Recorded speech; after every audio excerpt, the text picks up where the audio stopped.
Hello,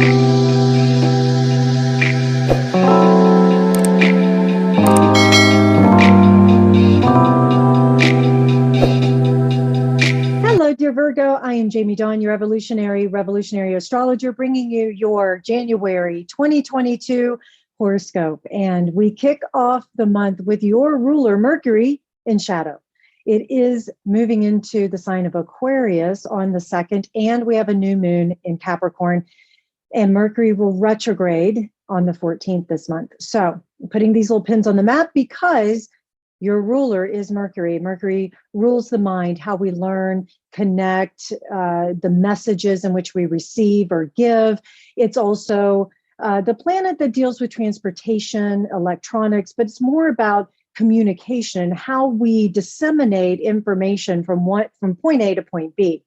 And in the sign of Aquarius, Mercury loves to have big ideas. Very often there's that know-it-all mentality that can kick in. But the gift of Mercury in Aquarius is it can give objective opinions or views.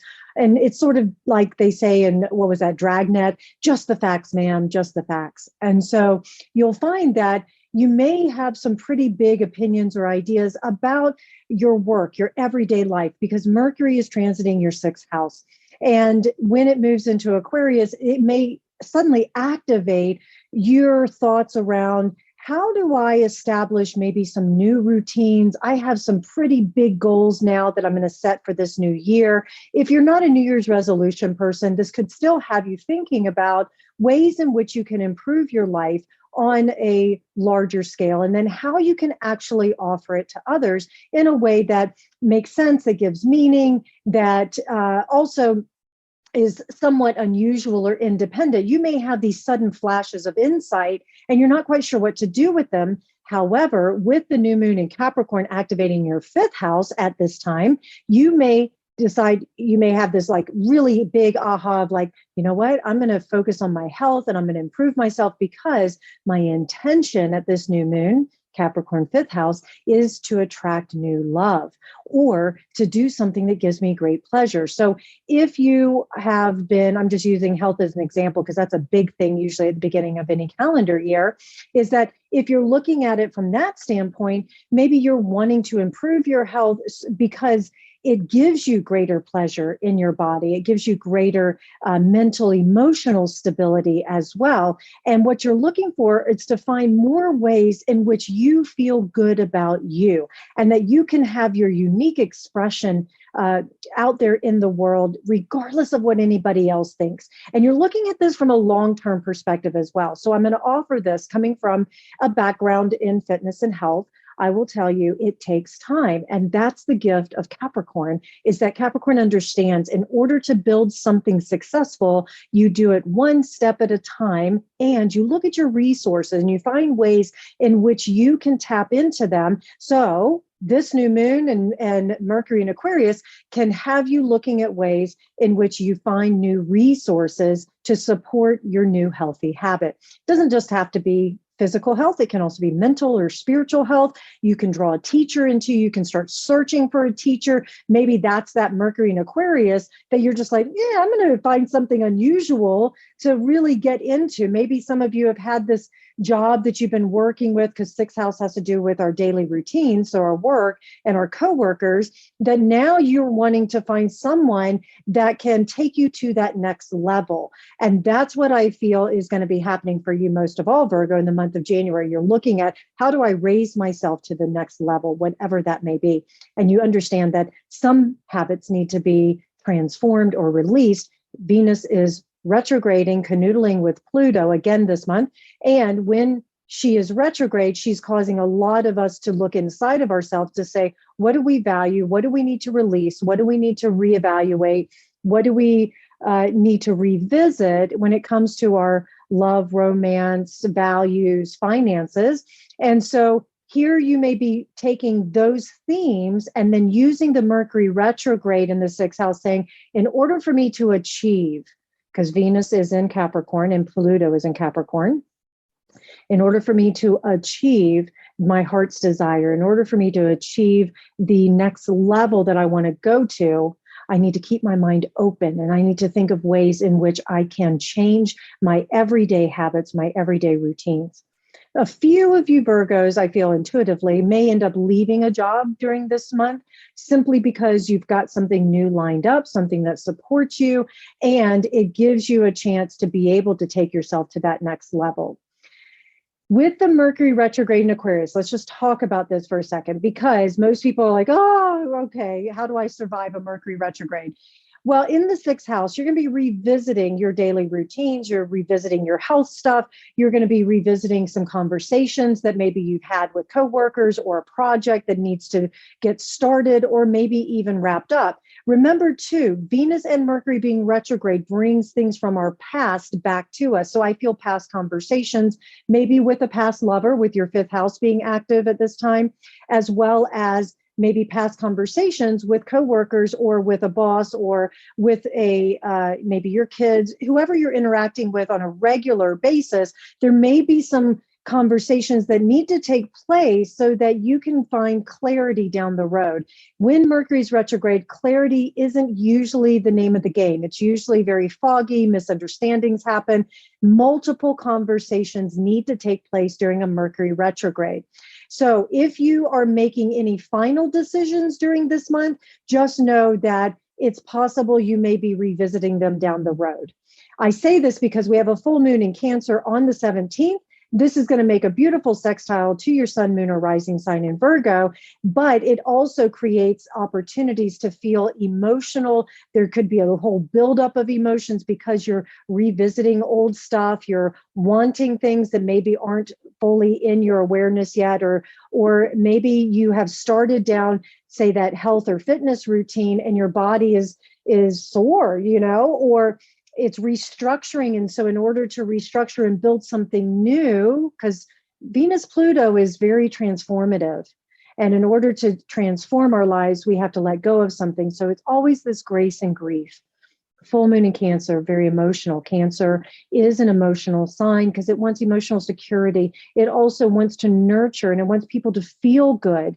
And so when there's a full moon, there's a heighten of emotions. Now, the positive of this is it's activating your 11th and 5th house. So if you are meeting somebody new, or you're in a relationship that feeds your soul, you feel really good about, this can actually bond you that much closer. It can bring you out of the friend zone into something more solid at this time as well.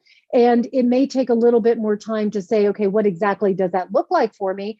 But it also can help you release your past fears and insecurities if you've had some around dating or in a relationship. Maybe you let go of a relationship that's toxic at this time so that you can move forward into a place that has a lot more of a social aspect, a lot more of this feel-good aspect, as well as you can start to have a little bit more emotional security. I will say, Virgo, that some of you suffer from anxiety, worries, fears, and this full moon could activate that. And you could have a moment where you go, you know what? I need to stop thinking about this person or this thing, or I need to really let it go and just put it in the place where it needs to be and turn my attention elsewhere, because it has created so much anxiety for me. And now I want peace. And in order to have that, I need to focus on the things that bring me joy, the things that help me feel solid. I'm going to invest. Here's another thing I feel, Virgo, that one of your themes this month is I'm only going to invest in a person or a thing that invests as much back into me. So it's going to have this sense of balance that I feel you're going to be seeking in the month of January. Uranus moves direct on the 18th, so just after this full moon. So whatever you release, now you can start to express in your own unique way out into the world. You can open and expand your mind. I have a feeling that whatever you draw to you, maybe you draw on a teacher, a professional, you've taken yourself, you're working on getting yourself to that next level with Uranus direct in this 9th house. Anything that you feel you've been suppressing or you've had to hold close to your chest now can suddenly come out and can be of great benefit. It can expand the mind, expand your experiences. Sun moves into Aquarius on the 19th, day after, further activating this beautiful place in you, in that sixth house. And so you're going to find yourself having a lot more opportunities, I feel, for feeling more energized with your daily routines. Maybe you've hit that little slump of like, oh, I'm a little bored. I don't know about this routine. And now here comes the sun energizing it. And you're like, I suddenly have a new burst of energy here. I'm ready to go. And Virgo, you love your list. So I can see you looking at your list, checking it off, and just enjoying, that feeling of accomplishment. The other thing, Virgo, I will offer, love really is in the air for you in the month of January, but it has a more serious approach. And you may be looking at it from the lens of, I want something more mature in my life. I want something stable and solid. Mars entering Capricorn in your fifth house on the 24th of January allows you to work really hard towards these goals that you have, whether it's love, whether it's something that you do just for pleasure, all of these routines. And the reason I say love is in the air for you this month is because of this fifth house activation. This doesn't necessarily mean partnership. It's more like I'm meeting somebody fun and new and somebody that I enjoy. Now, I know a lot of astrologers will say, don't, start anything new or make final decisions during a Venus retrograde and a Mercury retrograde. But I will tell you, if this happens, keep in mind, especially with Venus and Pluto canoodling, there's a fated quality to it. So don't dismiss the opportunity, just take your time, vet it out. And with Mars in Capricorn, which Mars loves being in Capricorn, it's such a powerful transit that you will work really hard towards that self-improvement because you want to be that partner. You want to be that person that says, this is who I am. This is how I do what I do. And I'm not going to apologize for it. And if you don't line up with me, then I'll move on. It's okay. I might be sad, but I'll be okay kind of thing. The other thing I love about this Mars and Capricorn energy for you in this fifth house is that if you've had a particular project or you've been working on something with your children, because fifth house has to do with children, but it has to do with pleasure. It also does have to do with a type of addiction, but it's not as much as the 12th house that has a lot more to do with addictions. This is more about escapism for simply the pleasure of it, like gambling or yes, alcohol, partying. There's a lot of partying energy here. But with Mars and Capricorn, you may say, you know what, I could party my ass off. However, what I'm going to do is I'm going to work really hard to let go of any habits that are no longer serving me with all this sixth house energy. And I'm going to build this new future for myself that has a more serious approach. And my expression in this approach isn't necessarily the serious one that's boring. It's actually, I take my work seriously, but I don't take myself too seriously kind of thing. And with Mars here, you're going to be motivated and driven to find ways in which you can bring a lot more pleasure into your life. And also, I can see a lot of you Virgos having a new project that you're releasing out into the world that you're going to be working on. And I have a feeling you'll probably release it March, April time. But in the meantime, this is a time for you to build. And this is a time for you to revisit any area of that particular pleasure project, craft project, teaching project, anything like that, re-energize it, re-evaluate it to see if there's a way that it needs to evolve. Venus goes direct on the 29th, further activating this fifth house. So if for some reason the first part of January, you're like, man, nothing's happened in my pleasure house or in meeting somebody, having this love affair, or if you're partnered with somebody, we've actually had to deal with a lot of serious stuff. Venus going direct should give you more of a oomph, more of a push or an attraction that you can have this pleasure, this love, that if you're looking to get pregnant, some of you may be during this month, this is a time where you can also find out that you are pregnant. Watch what happens when Uranus goes direct. If you're in one of those situations where you've been trying and you weren't sure, I have a feeling that second half of January, you get the good news and then you can start moving forward. So also, one other thing I'll point out, Virgo, is that your areas of your life where Venus is influence, which is love, money, relationships, values, that you may see a slight uptick also in your finances because you're changing your daily routine, your daily habit, because you've got new work coming in. And so when that happens, you can celebrate that. And if you're working towards that, then good for you. And pay attention to all these little marked points. Also, watch your conversations with Mercury, your ruler, being retrograde. Not everything is as it appears to be. Ask a lot of questions. Don't make assumptions. That also will help you as you're vetting out a new love or a new opportunity, that sort of thing.